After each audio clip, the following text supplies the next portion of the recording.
no sé cuántos se alegran de ser cristianos. Algunos han conocido al Señor ya después de algunos años vividos sin conocerlo, sin saber, sin experimentar salvación. Y se han dado cuenta que ha sido un tiempo tal vez, no tal vez, sino perdido, desperdiciado, sin entender, sin conocer, sin experimentar el amor de Dios y sobre todo la salvación que hay en Cristo. Pero ya que caminamos con Él, ya que andamos en sus caminos, en obediencia, venimos a experimentar lo que es la vida cristiana, el Evangelio, como es conocido, los beneficios, las bendiciones de lo que es ser llamado evangélico, o por lo menos vivir en el Evangelio, conocer el Evangelio, decir que somos evangélicos. Esta semana hablamos con unos hermanos allá en Roma, el lunes precisamente, y hablamos de que no, el apóstol Pablo habla y exhorta a la iglesia de Roma y les dice que no se avergüencen del Evangelio, porque es una bendición. Amén. Es una gran bendición. Y han pasado muchos años, más de 2000 años, y la exhortación es la misma: no se avergüence de ser cristiano, hermano. Es una bendición. Dice que en esta semana me pasó algo. Se acercó una persona ahí en el trabajo y me dice: supe que eres pastor. Y le digo: sí, efectivamente. Y ya me empezó a contar, y fíjate, yo fui un tiempo a la iglesia, mi esposa y yo nos involucramos, conocimos al Señor en una iglesia fulana y nos bautizamos, fuimos adoctrinados, recibimos enseñanza, discipulado, y bueno, me empezó a explicar. Nos metimos tanto a la iglesia que nos gozamos. Y bueno, lamentablemente no sé qué pasó, ni le pregunté y no quise entrar en detalle. Le dije: eso ahórratelo, porque me dijo, me causa, no sé si tristeza, rabia o dolor, no sé, son sentimientos encontrados solamente de pensar. Todo eso ya pasó. Y bueno, ahí estuvimos platicando un rato, pero a lo que él iba, me dijo: ando buscando un pastor. Ah, te vi, ¿qué te puedo servir? Me dice: voy a abrir un negocio y quisiera que usted vaya a orar por nosotros, mi esposa y las personas que van a estar ahí atendiendo el negocio. Quisiera que usted fuera a orar, no solamente por el local, sino por cada uno de los que vamos a estar ahí, porque yo todavía sigo creyendo en la bendición de Dios. Y ya, no, qué bien, está bien. Entonces estamos pendientes de ir. Posiblemente la otra semana estaremos llegando a ese lugar para ungir y pedir la bendición de Dios y de alguna manera empezar a trabajar con esa gente, con esa familia, hacerlo volver, ¿por qué no? ¿Verdad? Las puertas el Señor las abre y solamente es una cuestión de seguir caminando, de seguir obedeciendo, seguir trabajando. Así de que oren por esta visita, por este acto que vamos a ir a hacer. Vamos a confiar en el Señor que este sea el principio, no solamente porque les vaya bien, sino que también, sobre todo, que de ahí inicie algo en su corazón, un volver a Dios de todo su corazón, ¿verdad? Amén. Pero ¿por qué le cuento esto? Porque hoy no es la primera vez que me llaman y me dicen: necesito que vaya a orar, mire, necesito que usted vaya, y es que Dios a usted lo oye, o que usted sí puede, cosas así, ¿verdad? Y no solamente me pasan a mí, yo sé que regularmente a los pastores, a los predicadores, a algunos diáconos tal vez, son buscados precisamente para ir a orar, tal vez por un negocio, como es este caso, por un enfermo, por cualquier otra necesidad, por una consejería familiar, matrimonial, un asunto así. O sea, la gente busca personas, y en este caso pues a pastores o predicadores, porque reconocen el privilegio. No quiero hablar de otra cosa ni darle otra descripción a ese privilegio de ir a orar por una persona o por algún asunto, por alguna necesidad.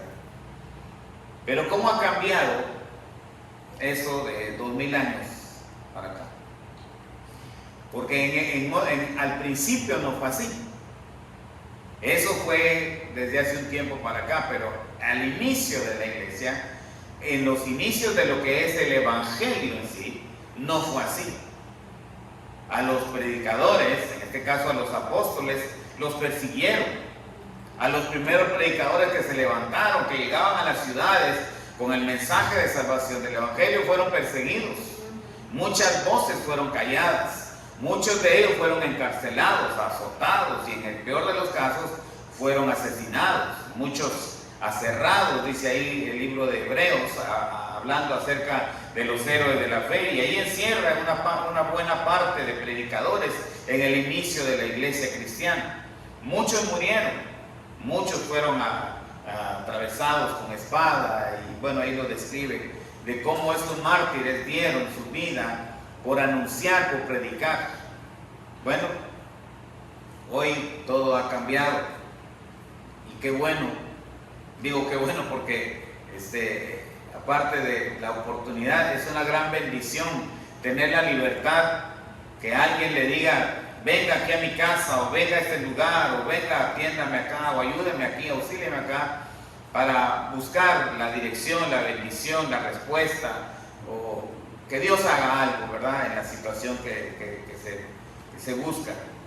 Entonces, volviendo al asunto que le digo, las cosas han cambiado, y las cartas que los apóstoles escribieron, en este caso los evangelios, pero también las cartas como es Pablo, Pedro, el apóstol Juan, Judas, Santiago, que fueron los primeros predicadores, los apóstoles, los que empezaron en la obra misionera, en el caso de Pablo, abrir campo, abrirse camino en medio de otras religiones, en medio de la oposición, en medio de la idolatría, en medio de un sinfín de cosas que los ponían a ellos de alguna forma en desventaja para que su trabajo no fuera efectivo. Pero bueno, como no es asunto humano, es la obra del Señor, Dios se ha encargado de ahí en adelante hacer caminar la obra. Hasta la fecha, lo que Cristo dijo, que la iglesia, su iglesia, permanecería, avanzaría, caminaría, porque Él la va a sostener, Él la va a hacer caminar, Él la va a hacer avanzar, Él la va a hacer crecer, Él la va a sostener. Y a eso agrega Él y termina y expresa: ni las puertas del Hades prevalecerán contra ella. Gloria a Dios, porque eso es en sí el evangelio. Avanza, camina, prospera, alcanza todo lo que Dios se ha propuesto alcanzar. Y qué bueno, porque ustedes el resultado de eso. Amén. Cada uno de nosotros, los que hoy estamos aquí, es precisamente el resultado del avance, del alcance, de que alguien llegó, de que alguien nos habló, y gloria al Señor por ese alguien, ¿verdad? Quien haya sido y donde haya sido, gloria a Dios por ello. Bueno, hoy el Señor nos tiene acá. Y hoy quisiera recordar precisamente esos primeros mensajes, esos inicios de ese evangelio. Porque, hermano, el mensaje en sí no ha cambiado. El mensaje en sí sigue siendo el mismo. Solo en Cristo hay salvación. Esa es la pureza, desde siempre la base del evangelio. Solo Cristo, nadie más. La cruz, su sacrificio, su entrega, su muerte y resurrección es en sí el contenido, el mensaje, la pureza, la base de lo que es el evangelio en sí. Y bueno, el mensaje de esos apóstoles necesita entonces prestársele atención, porque regularmente solo lo leemos y pensamos: qué bonito, porque ya vivimos otra etapa, ya disfrutamos lo que es la libertad, ya disfrutamos lo que es la bonanza, ya disfrutamos lo que ha sido el alcance, el evangelio, no de prosperidad, pero sí el evangelio prosperado de alguna manera, ¿verdad? Porque ha avanzado, ha caminado, ha alcanzado a llegar hasta nuestros días con gozo, con alegría. Los predicadores son buscados, algunos de ellos por su opulencia, por su bendición, sobre todo lo útil que son en las manos del Señor, ¿verdad? Cuando son instrumentos especiales. No digo que no todos, pero cuando somos en verdad de alguna manera el Señor pone una unción especial, una gracia especial, son buscados. Que el Señor nos ayude. Y aunque usted no sea predicador, usted también puede ser buscado por alguien para dar una oración, para dar un consejo, para hacer una visita. Entonces, cuando eso se le presente, hermano, alégrese, gócese, porque muchos quisieron hacerlo en medio de la persecución y de alguna manera no lo pudieron hacer. Pero bueno, volviendo al asunto de las primeras palabras o mensajes, experiencias de esos predicadores, encontramos aquí. ¿Cuánto prestaron atención? ¿Cuál fue la lectura bíblica del inicio?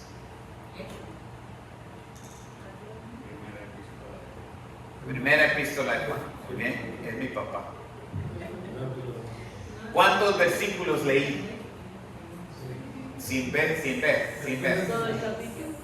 Sí, todo el capítulo, pero ¿cuántos versículos? Yo le dije, ¿cómo está de?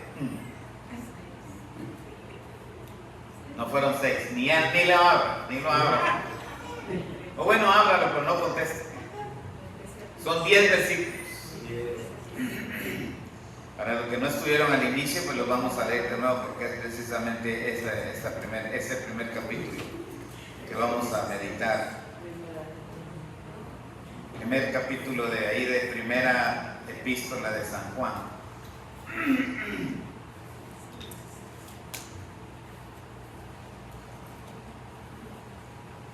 Primera epístola de San Juan, que está unas páginas antes de llegar a Apocalipsis.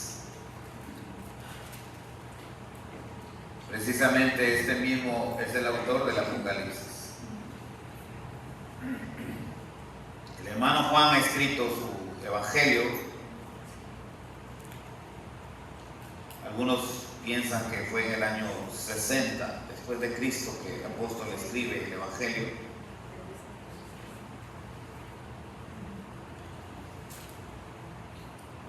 Y fue aproximadamente en el año 100 que escribe Apocalipsis. O sea que hay un periodo de más o menos un aproximado entre 40 años entre el Evangelio y Apocalipsis, aunque algunos creen que Apocalipsis lo escribió antes de esta carta que vamos a leer, y por lo que vamos a ir leyendo, por lo que vamos a ir hablando, porque no va a ser la primera vez que vamos a hablar de esta carta, encontraremos sentido y de alguna manera podría sonar aceptable esa idea o ese concepto que se tiene de que el Apocalipsis fue escrito antes de esta carta. Bueno, a los hermanos que han sido guiados por el Señor, pues han puesto Apocalipsis hasta el final y también es aceptable, ¿verdad? Como quiera, cualquier libro en el orden que sea es inspirado por el Espíritu Santo. ¿Ya llegaron todos? Amén. Muy bien, entonces leemos de nuevo ahí el capítulo primero de Primera de San Juan. Vamos a leerlo alternadamente para que ahora sí participemos todos. Las hermanas leen el primero, luego los varones el segundo y todos nos unimos en el versículo 10. Dicen las hermanas: Lo que era desde el principio, lo que hemos oído, lo que hemos visto por nuestros ojos, lo que hemos entregado y palparon nuestras manos tocante al verbo de vida. Porque la vida fue manifestada y la hemos visto y testificamos y os anunciamos la vida eterna, la cual estaba con el Padre y se nos manifestó. Lo que hemos visto y oído, eso os anunciamos, para que también vosotros tengáis comunión con nosotros, y nuestra comunión verdaderamente es con el Padre y con su Hijo Jesucristo. Estas cosas os escribimos para que vuestro gozo sea cumplido. Este es el mensaje que hemos oído de él, y os anunciamos: Dios es luz, y no hay ninguna tinieblas en él. Si decimos que tenemos comunión con Él y andamos en tinieblas, mentimos y no practicamos la verdad.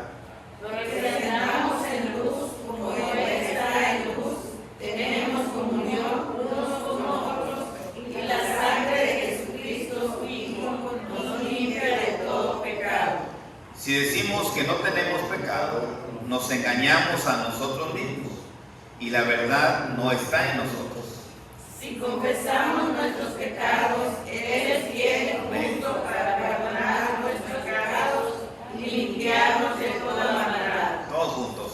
Si decimos que no hemos pecado, le hacemos a Él mentiroso y su palabra no está en nosotros. Te damos gracias en esta hora, Señor, por la oportunidad bendita y el alto privilegio que nos da, Señor, de leer esta palabra bendita, eterna, santa, recta, justa, que santifica, que da vida, que orienta, que aclara. Permite, Padre amado, que a la luz de todo eso, hoy, Padre amado, los que estamos en este lugar, seamos bendecidos, edificados, nutridos, informados. Haz todo lo que quieras hacer a través de esta palabra, Padre amado. Hazlo a tu manera, hazlo en la forma, hazlo en los puntos, en las palabras, en la manera que tú quieras hacer. Pero Padre amado, que a ti sea toda honra y gloria por lo que esta palabra va a hacer en mi vida, en la vida de mi hermano, del oyente, de los que van a ver después este video, de los que, Padre amado, tendrán alcance en algún momento de esta palabra. A ti sea toda honra y gloria en el nombre de Cristo Jesús. Amén. Amén. Ocupe su lugar, hermano. Encontramos al apóstol Juan escribiendo de una manera tan teológica, bueno, así le han llamado, Juan el teólogo, porque sus enseñanzas, sus palabras, tienen ese tinte, esa manera. No es narrativa, aunque en su evangelio, si de alguna forma es narrativa, es histórica, es comunicativa, está comunicando algo que él vio como testigo, está compartiendo algo. Pero en su contenido en sí, en su mensaje, en la manera que lo hace, aporta más énfasis o más luz en cuanto a la personalidad de Cristo. Él es el que escribe y dice, y lo hace tanto en su evangelio como aquí en esta primera epístola. A Cristo lo llama el Verbo. No sé si es Lucas o Marcos, lo llama el Cordero de Dios. Mateo lo llama el Mesías, el enviado, el ungido. O sea que cada uno de los escritores tiene su manera, sus palabras de llamar a Jesús. Pero nadie como el apóstol Juan, que es el que vamos a hablar en su momento. En algún día tal vez hablaremos de Mateo, de Marcos, de Lucas, que lo harán y vamos a descubrir la manera de su lenguaje de acuerdo a su propósito. Pero el propósito de Juan es profundizarse más en la personalidad de Cristo y presentarnos a Cristo tal como Él lo hace, en forma tan teológica, tan profunda, tan significativa, tan especial, que a Jesús le llama el Verbo encarnado, aquel que es desde el principio. Y hoy usted y yo tenemos la bendición, la facilidad de entender esta clase de expresión de este teólogo, porque hemos leído allá Génesis 1:1 que en el principio creó los cielos. Y podríamos relacionar esta expresión de que Él hace que en el principio era el Verbo y remontarnos a ese tiempo de Génesis, y estaría bien, muy bien. Lo mismo hace también en su evangelio, habla de un principio. Y hoy no hablaremos de qué clase de principio está hablando, sino que simplemente lo mencionaremos, lo comentaremos como la manera que ha usado para introducir o para empezar, para dar inicio a la presentación que nos va a hacer acerca de Cristo. Y como le digo, usted y yo ya le vamos a entender, y es más, nos hemos gozado de leer esta palabra, estos versos leídos, este capítulo leído esta tarde. Seguramente no será la primera vez para alguien, es muy raro que sería la primera vez que lo lee, pero regularmente es un capítulo, son versículos que con el tiempo de estar en la iglesia lo hemos leído. En algún momento se nos ha predicado o lo hemos leído en nuestras lecturas devocionales, o en algún momento nos hemos encontrado con eso y, como le digo, nos hemos gozado de cómo Juan nos habla, porque ya le entendemos, porque ya hay un registro anterior, ya hay una historia que nos ha mencionado, que nos ha enseñado de qué se trata o de qué nos habla el apóstol Juan. Pero vamos a contextualizarnos en este caso con el apóstol Juan en este año, en el año, como le decía, en el año, sería como el 80 o más o menos, el 90, que escribe esta carta. En ese tiempo no era tan fácil llegar, no era tan fácil anunciar de Cristo, predicar de Cristo. Esa fue una de las razones que el apóstol Pablo decía: yo no me avergüenzo, porque en realidad el evangelio hablaba de un sacrificio vergonzoso. Allá en el libro de los Números, en el Antiguo Testamento, había una ley establecida por Dios que mencionaba al que moría en una cruz, para que el que muriera en una cruz colgado era maldito. Suena fuerte esta palabra, pero así lo habla, así precisamente son palabras textuales del Antiguo Testamento en cuanto a esta ley, que todo el que muriera así como murió Cristo, más de 1000 años después de establecida esa ley, era maldito, era mal visto, era vergonzoso morir así.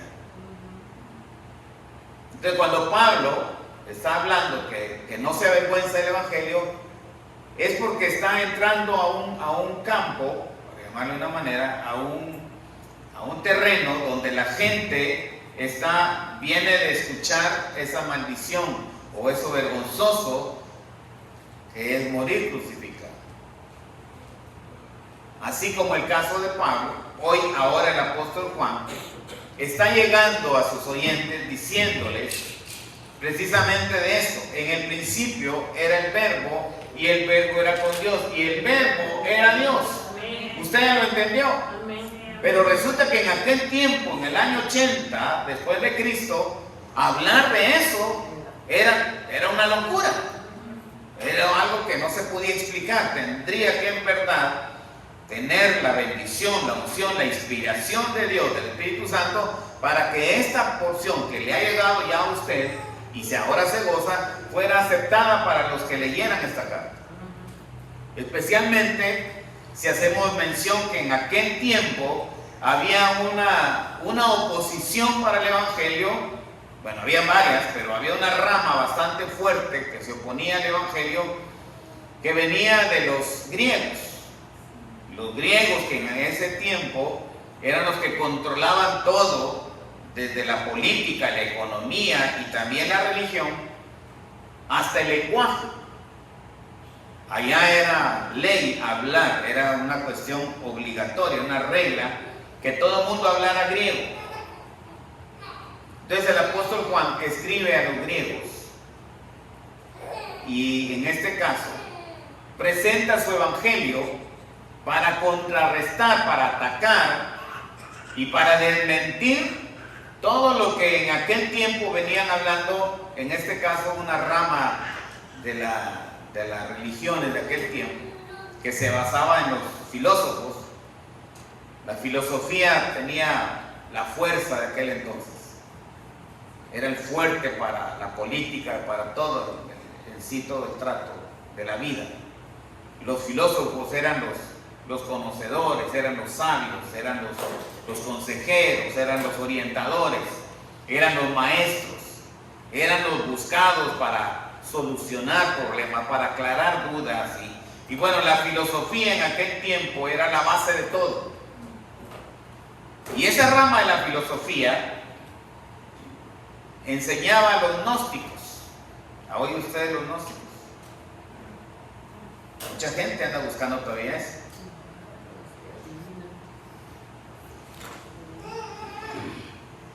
¿Qué signo es usted, man?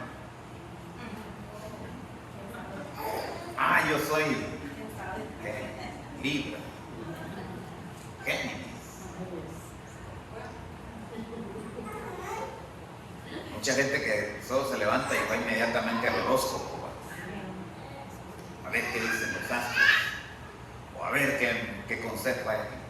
Bueno, esa es la rama de los gnósticos, que viene precisamente de esa base de aquel tiempo, los griegos.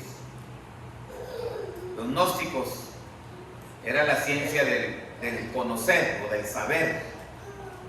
Gnóstica, algo así suena la palabra.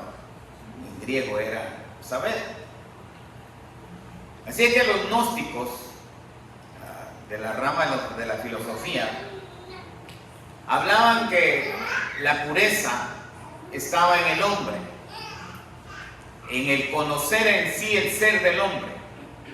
Por eso usted va a encontrar, si usted estudia, se da la tarea de curiosear un poquito los filósofos, hay muchos que se concentraron en el estudio del yo. ¿De dónde viene el yo? ¿Por qué existo? ¿De dónde vengo? ¿Para qué estoy aquí? ¿Para dónde voy? ¿Cuál es la raíz del yo? ¿Para qué estoy yo aquí? Y eso se fueron metiendo, se fueron en el estudio del yo, de la persona, del hombre en sí. Llegaron a la conclusión que el hombre es el único ser capaz de alcanzar a conocer a Dios basándose en el conocimiento personal. En otras palabras, mientras más me conozca, puedo llegar a conocer a Dios. El Evangelio es totalmente todo lo contrario de lo que el apóstol Juan quiere contrarrestar, contradecir y desmentir. El hombre no va a conocer a Dios mientras más se conozca a Él. Esa es la base, todo lo que todavía en estos días y todavía hoy con más fuerza está sonando. Todos esos temas políticos, hermano, de derechos y reclamos de esto y de lo otro, que yo aquí, que yo allá, y viene precisamente de ese mundo humanista, ese mundo con esas raíces, que el hombre es capaz de alcanzar a conocer a Dios mientras más se conozca a Él mismo. Usted y yo sabemos precisamente que no es eso. Dice que todo el corazón, todos los caminos del corazón son malos, que a Él le parecen rectos, pero su final, que dice, son de muerte. Todos, no hay uno solo. No hay un solo pensamiento, no hay un solo camino, no hay un solo concepto humano que en verdad le permita al hombre, de acuerdo a su estudio, a su capacidad, su habilidad, a hacer todos sus conceptos humanos, llegar a conocer a Dios. Van a llegar a tener un concepto de Dios a su manera, a su estilo, a su conveniencia, pero que al final no los va a llevar a nada. No van a llegar a conocer al Dios verdadero. Por eso usted escucha ahí a mucha gente hablando que Dios y que esto y queriendo saber más de la Biblia, pero no es el Dios de la Biblia del que ellos hablan. Es el Dios de los filósofos, es el Dios de los gnósticos, que enseñaban en aquel entonces que Jesús realmente no había sido hombre, que solamente se había manifestado y que sí, tal vez, posiblemente había estado Dios con él, pero llegó el momento en que Dios lo abandonó, por eso murió. Una cosa, hermano, puramente humana. Ellos se creían sabios, ellos se creían conocedores y capaces de poder explicar cómo Cristo había manifestado a Dios de alguna manera, pero solamente fue un tiempo, que un tiempo se desconectaron, Dios lo abandonó, Dios lo dejó y por eso murió. Por eso no creían en la muerte de Cristo. Lo aceptaban porque había sido un buen hombre. No encontraron, como Pilato en este caso, no encontraron mal, no encontraron pecado en Jesús, no encontraron absolutamente engaño, mentira, ninguna cuestión que lo llevara a condenarlo como un ser humano como cualquiera. Entonces, por eso ellos estudiaron, ellos vieron, observaron la conducta, el carácter, la enseñanza, el mensaje, el estilo de vida de Jesús, y encontraron que sí, efectivamente fue un buen hombre, pero hasta ahí nada más. Dios se manifestó, Dios obró, Dios estuvo con él en algún momento, pero llegó el momento que lo abandonó, y por eso cuando en el abandono, ahí lo oímos: ¿por qué me has abandonado? Entonces esa era la base de ellos. que Dios lo había abandonado y por eso había muerto. Entonces, esa era la base, ese era su fundamento, esa era su defensa para presentar al Jesús que en algún momento fue, pero dejó de ser. No creían, dentro de sus creencias de conocer y de querer saberlo todo, no creían en la encarnación de Jesús, de que Dios hubiera sido capaz de encarnarse en un humano, cuando todo lo humano, todo lo que era ser humano, estaba mal, estaba lleno de maldad, no podía, como un Dios santo, podía tener manifestación humana. O sea, era una cuestión, un adoctrinamiento, eran conceptos puramente humanos que enseñaban. Así es de que esto era fuerte, hermano. Esto era, ustedes dirán, ¿cómo esta gente era capaz de creer? Pero sí, y no, acuérdense que era la regla, era la ley, era la autoridad, era lo que controlaban todo, pues, absolutamente todo lo que se movía, todo lo que se enseñaba, todo lo que se hablaba, todo lo que se pensaba en los templos, en los palacios, en las calles, en todos lados estaba esta enseñanza. Así que era una corriente que era más fácil aceptarla, vivirla, porque era el estilo de vida. Bueno, ante esa oposición, ante ese corriente de pensamiento y de enseñanza, aparece el Evangelio, la verdad, lo que Cristo enseñó, lo que Cristo dijo. Por eso leemos ahora con más énfasis. Ahora vamos a entender por qué el apóstol Juan hoy nos dice lo que hemos visto. Es que ustedes no lo vieron. Ustedes solamente se están basando en un concepto que alguien les enseñó, que alguien les dijo. Nosotros lo vimos. Es más, nosotros lo tocamos. Que dice ahí, lo que vieron nuestros ojos, lo que palparon nuestras manos, tocante al verbo. Yo no te vengo a enseñar, en otras palabras, el mensaje de Juan. Yo no te estoy enseñando algo que alguien me enseñó, que alguien me dijo, que leí por ahí, que en algún momento acepté porque no tenía otra cosa que hacer. No, yo te estoy hablando de mi experiencia, de lo que yo viví, de lo que yo sentí. Y mire, hermano, nada más y nada menos, el apóstol, el amado, así también era conocido Juan. Lo hemos hablado como el teólogo y ahora estamos sabiendo por qué hablaba, por qué es llamado el teólogo. Mire la manera de presentar a Jesús. Es el amado, no solamente porque ha sido el más joven de todos. Allá contemplamos a Jesús en la cruz del Calvario dando entre sus últimas palabras, le recomienda a Juan el cuidado de su madre, María. Dice, madre, ahí tu hijo, ahí tu madre.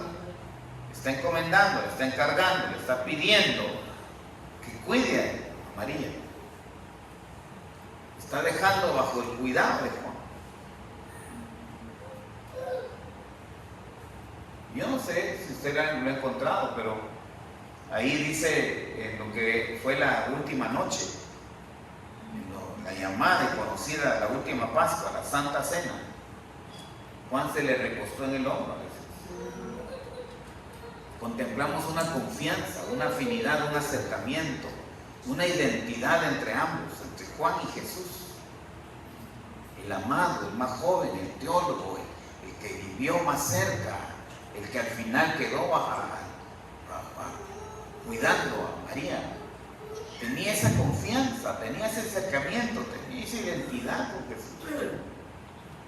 Y entonces con esa experiencia vivida, escribe hoy, dice, lo que mis ojos vieron, lo que mis manos tocaron. Él era el verbo, Él era el Dios encarnado, Él era el Dios. En Él estaba la vida y la vida era la luz de los hombres. Amén. De ese ser te vengo a hablar.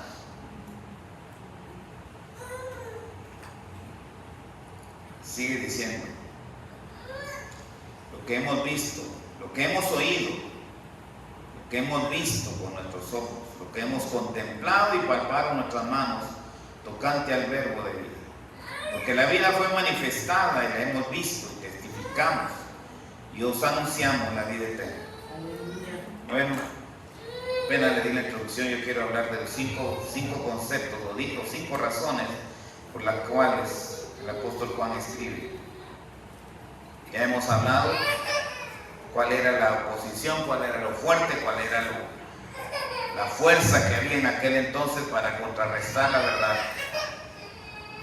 Pero si no me alcanza el tiempo, pues hablaremos lo que alcancemos a hablar. Pero hay 5 razones por las que el apóstol Juan nos escribe esta carta. Bueno, el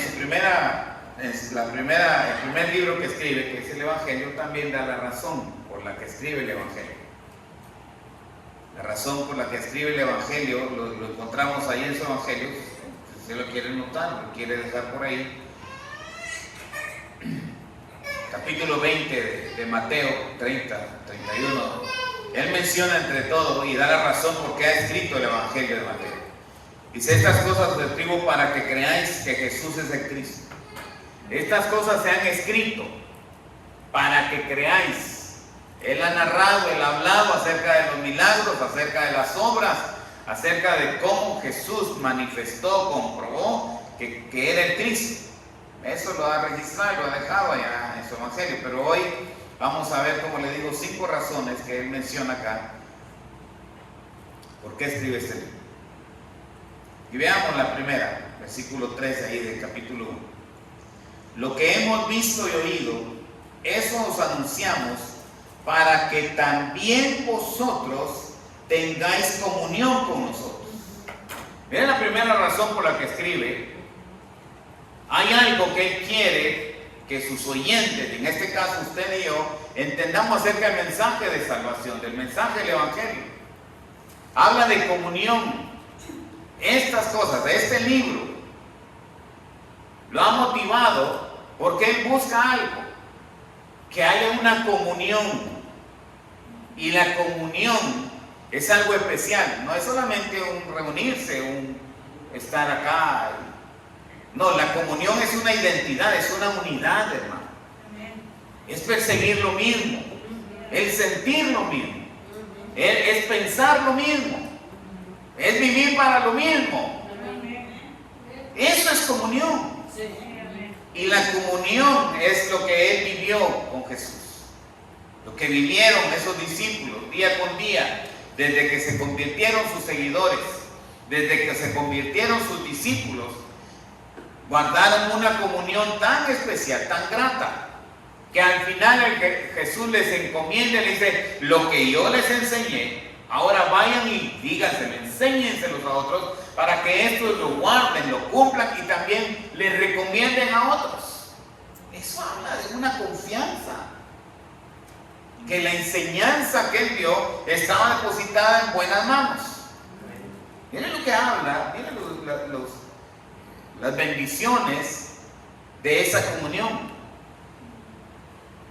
que ahora el apóstol escribe y dice: esta carta yo les escribo para que guardemos y tengamos la comunión, esa relación, ese conocimiento, ese sentimiento, eso que ellos vivieron, hermano, lo quiere transmitir a las futuras generaciones, porque está escribiendo de una comunión que, hermano, es para todos los conocedores, para todos los creyentes en sí, acerca de Jesús.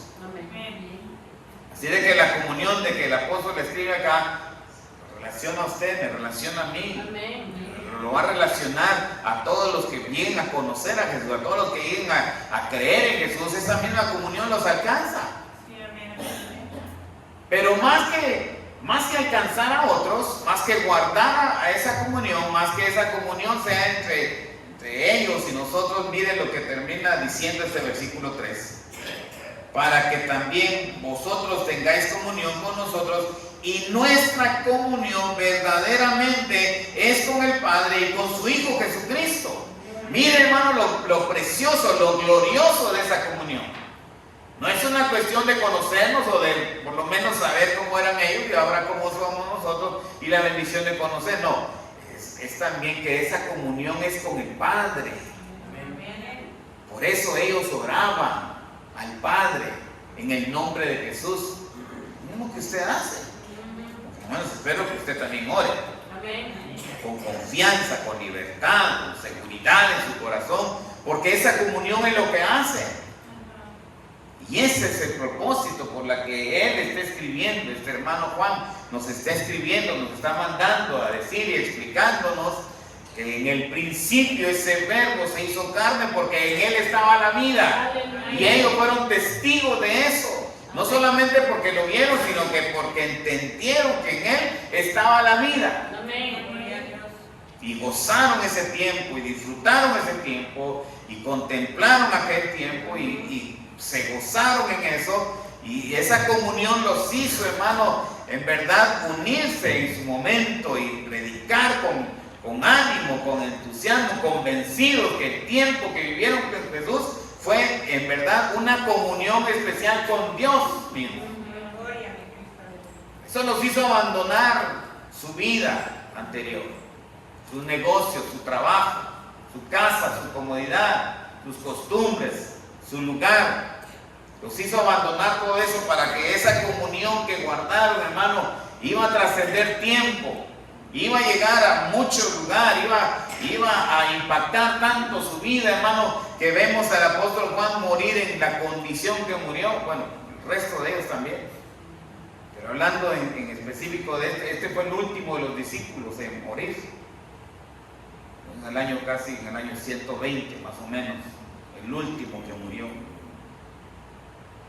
Pero no olvidó todos esos momentos, todo ese tiempo, toda esa experiencia caminada con Él, todas esas experiencias vividas con Jesús por la comunión que guardó. Si algo Él no olvidaba, era la mirada de Jesús, la manera en que hablaba, la manera en que enseñaba. Les aconsejaba, los unió, cuántas veces los unió, estuvo con ellos enseñándoles, les lavó los pies, les impartió ahí la Santa Cena, o sea, de aquella comunión hizo un estilo de vida, hermano, que ellos no quisieron cambiar, no fueron capaces de cambiar, porque aquella comunión los hizo inquebrantables en esa comunión.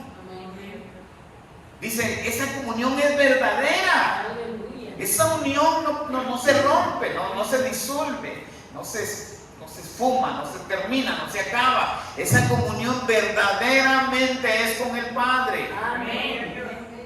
Y así como fue esa comunión, quiere compartir, quiere escribir, quiere transmitir que esa comunión es con Dios y debe de permanecer también con nosotros. Amén. Comunión suya, comunión mía es con el Padre a través de Cristo, a través de su Hijo. Esa comunión, hermano, debe de distinguirse en nuestra vida. Esa comunión debe de ser convincente. Esa comunión debe de ser nuestro estilo de vida, nuestra carta de recomendación. Usted es cristiano no solamente porque viene a esta iglesia o porque eso fue lo que le enseñaron sus padres o porque pues, no tiene otra cosa. No. Su vida, su estilo de vida, su testimonio debe de hablar precisamente de la comunión con el Padre a través de Cristo. Esa es en realidad el Evangelio. No es religión, aquí no es una cuestión de pertenecer a un grupo o de ser parte o porque me conviene, no. La comunión va más allá de todas esas cosas. La comunión verdadera es con el Padre a través de Cristo. Esa es la razón por la que escribe el apóstol Juan. La otra razón por la que escribe la encontramos en el siguiente versículo. Ya leímos el 3, ahora va a pasar al 4. Sigue escribiendo: estas cosas os escribo para que vuestro gozo sea cumplido. Amén. Eso es lo que debe traer la comunión. Ha hablado que una verdadera comunión con Dios. Bueno, dice que esa comunión lleva consigo un gozo que se cumple. En otras palabras, es un gozo que en verdad, hermano, no hay por qué buscar otra clase de gozo. Dice, estas cosas os escribo para que vuestro gozo sea cumplido. Aleluya. Una de las cosas que los gnósticos hablaban, o los filósofos mencionaban, era que el hombre vivía para perseguir la felicidad. Y como consiguiente, pues el gozo. Lo cierto es que el apóstol está diciendo, está escribiendo acá, que él escribe acerca de Jesús. Él está presentando al verbo de vida que era desde el principio, que lo ha dicho que era la luz de los hombres. Esa misma luz de los hombres hace que tengamos comunión y que esa comunión lleve consigo un gozo que se cumple, un gozo que en verdad se alcanza, un gozo que se vive en medio de las dificultades, en medio de las mismas tragedias. Si no, pregúntele qué pasó con Juan. Él sabía lo que le había pasado a los demás discípulos. Él sabía perfectamente lo que estaba padeciendo la misma iglesia. Si alguien fue testigo de los primeros sufrimientos del Evangelio, fue el apóstol Juan. Los demás también, pero él, por ser el que más tiempo vivió, fue el último que murió. Él es el testigo de los sufrimientos de la iglesia. Por eso, no sé si a mediados de esta carta o en la segunda carta, él va a hablar que él se goza, le dice: amada, me gozo de ver a tus hijos que todavía caminan, que se mantienen en el camino. Porque él sabía que el Evangelio, hermanos, se estaba viviendo en medio de grandes conflictos, en medio de tantas contradicciones. No era fácil, no eran bien recibidos, no eran aplaudidos. No tenían el programa número 1 en la radio ni en la televisión, no, eran los más odiados, eran los perseguidos, eran los que le están preparando las cárceles para recibirlos y llenarlos de ellos. Hoy no, hoy los predicadores tienen su hotel de 5 estrellas, su jet personal. En aquel tiempo no. Y en medio de todo eso, incomprensiblemente para otros, el apóstol Juan está escribiendo y dice: estas cosas os escribo para que vuestro gozo sea cumplido. En medio de tanta contradicción, en medio de la misma persecución, el apóstol le está hablando de un gozo que se cumple, de un gozo que se vive, de un gozo, hermano, que va a ir más allá de dolores, de tragedias, de enfermedades y hasta de la misma persecución y muerte que vivían en ese entonces. Veamos entonces el momento en que se escribe esta carta.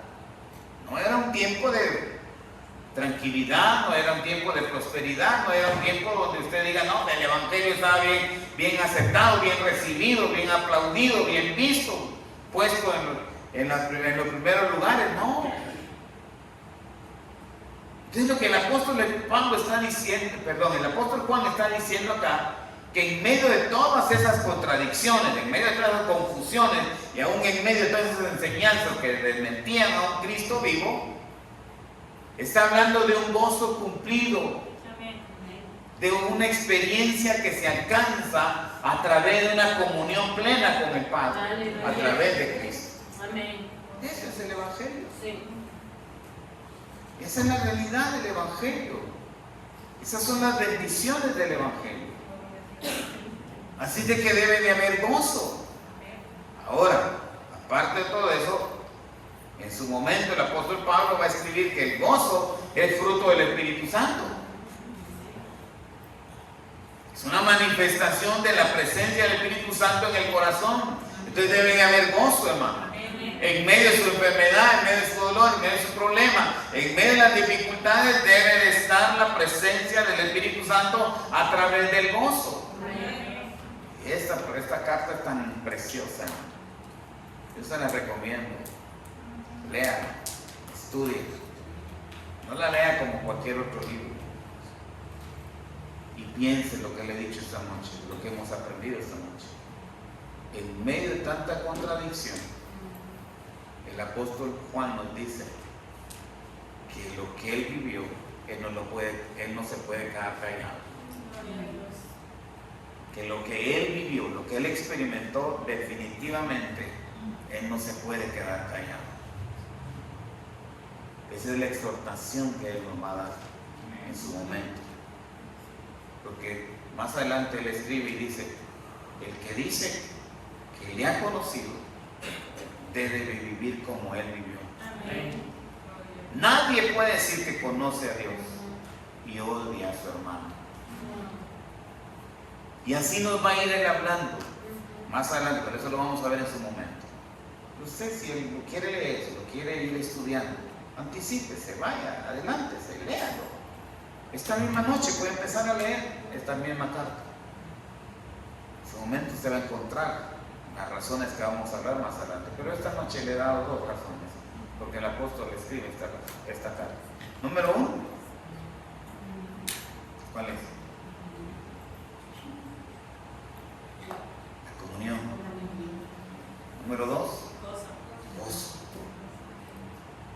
Suficiente para que esta noche, antes de ir a dormir, es más, hoy antes de despedirnos de acá, usted vaya seguro que su comunión verdaderamente es con Dios.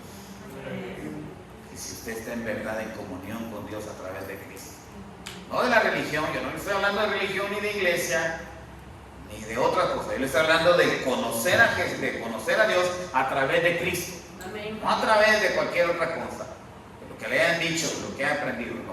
Lo que la Biblia nos enseña de cómo conocer a Dios, no es conociéndonos como era la enseñanza de aquel entonces. No es conociéndome a mí mismo que voy a conocer a Dios, no, definitivamente no. Es conociendo a Cristo que yo voy a conocer a Dios y conociendo a Dios me voy a conocer a mí mismo. Porque Él me va a enseñar quién soy. Él me va a enseñar a través de su palabra cómo estoy yo. En mí no hay nada bueno. Mi corazón va inclinado a lo malo. Pero Él me limpia, me perdona, me purifica, me hace útil. Y gloria a Dios. Dice que Él ha hecho obras antes para que cuando seamos perdonados, ya salvos, caminemos en esas buenas obras. No es antes. No es antes. Si usted quiere guardar comunión, tiene que aceptar a Cristo. Y número 2, si usted quiere en verdad tener gozo en medio de los problemas, un gozo de salvación, un gozo de verse, sentirse y experimentar ser perdonado, ese es el verdadero gozo que aquí Juan dice, para que vuestro gozo sea cumplido. Amén. Póngase bien esta noche. Próxima semana veremos las otras 3 razones por las que el apóstol escribe. Pero esta noche, con estas 2 razones que le he dado, yo le pregunto, ¿su comunión en verdad está firme? Cierre sus ojos. Usted sabe orar. Mientras yo le pregunto, ¿su comunión está en verdad íntegra, inquebrantable con Dios a través de Cristo? ¿Tiene en verdad usted el gozo cumplido de compartir y de expresar, de testificar, de hablar de ese gozo de perdón, de esa experiencia de conocer? No se vaya sin atender la oportunidad de arreglarse. Padre, en el nombre de Cristo Jesús, te damos gracias por este tiempo que nos has dado, de estudiar tu palabra, de verla a la luz y la guianza de tu Espíritu Santo. Hoy esta palabra ha llegado en un tiempo de libertad, un tiempo de gozo, de escucharla. Muy felices, muy contentos, muy animosos, podemos abrir este libro precioso y encontrar estas palabras tan preciosas, que nos bendicen, que nos alegran, que nos edifican, que nos gustan mucho leer. Pero no queremos olvidar el dolor con el cual se escribe, los padecimientos que se vivieron para poder alcanzar de comunión y de gozo. Dígnate, Padre amado, esta noche extender tu misericordia para aquel que no está en comunión contigo, para aquel que no disfruta de ese gozo, y háblanos a través de esta palabra. Que las razones por las que tu siervo escribe, inspirado por el Espíritu Santo, reanimen mi fe, me fortalezcan y me den un enfoque especial, muy maravilloso acerca de lo que significa el Evangelio y ser evangélico, ser cristiano, ser creyente, no religioso, no miembro de la iglesia, no el que canta, no el que toca, no el que asiste, no el que enseña, no el que predica, no el pastor, no el tesorero, no. El que cree, el que tiene comunión real, verdadera, no importando nada, el que tiene gozo, no importando el dolor, no importando la tragedia, no importando las cosas, hay un gozo inefable en nuestro corazón, completo. Gracias te damos. Hoy bendice nuestra salida de este lugar y te agradecemos con todo nuestro corazón esta palabra que tú has enviado. A ti la honra y la gloria en el nombre de Cristo Jesús.